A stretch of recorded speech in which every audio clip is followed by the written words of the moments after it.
Hi, ladies and gentlemen, it's me, Mr. P, the American Rebel.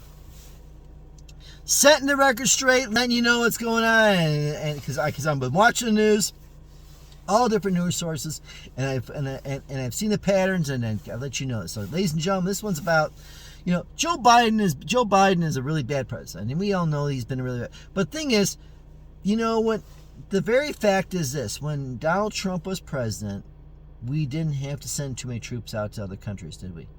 When North Korea acted up and Iran acted up, and when China acted up, we didn't take any of our troops over. No, we didn't. You know what Donald Trump did? He cut their funding.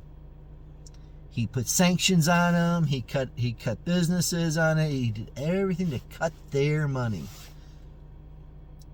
There's a movie called Trading Places, in which basically, Eddie Murphy, to put it in a nutshell for you, Dan Aykroyd and Eddie Murphy come together after being screwed up by the con of these two Wall Street people, and then what they said, and Dan Aykroyd's upset. They took my money, they took things away from me, and all of a sudden he goes, "I'm gonna have a gun, I'm gonna get ready to fire," and Eddie Murphy goes, no, because it'd be breaking entry and you get yourself into a record. And all he goes, so how do you think I should? He goes, well, to me the best way to take money out of to affect rich white people is to take away their money.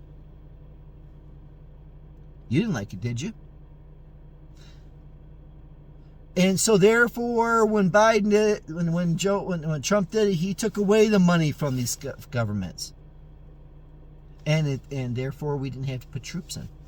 We barely had to put troops in anywhere except for Afghanistan. We had to keep Afghanistan from being taken over. That's it. It was existing there. He didn't have to add troops into another country. But see, ladies and gentlemen, Joe Biden is not putting sanctions against Russia. He's taking sanctions against Iran, because now all of a sudden we're not going to be able to get oil from Russia. So he's going to lower the sanctions on Iran, so we can get oil from Iran. Why? Because he cuts our own oil ability to make our own oil, to get our own oil. You see what I'm saying? They don't want to cut money to the people because they have ties to them. They have ties to China. Democrats have ties to China. They have ties to Iran. They have ties to China and Russia and North Korea. They have ties to them. And you, the American people, need to figure this out, because 2022, we can do something about it. Peace out. Let's keep the pressure on them. Let's go, Brandon.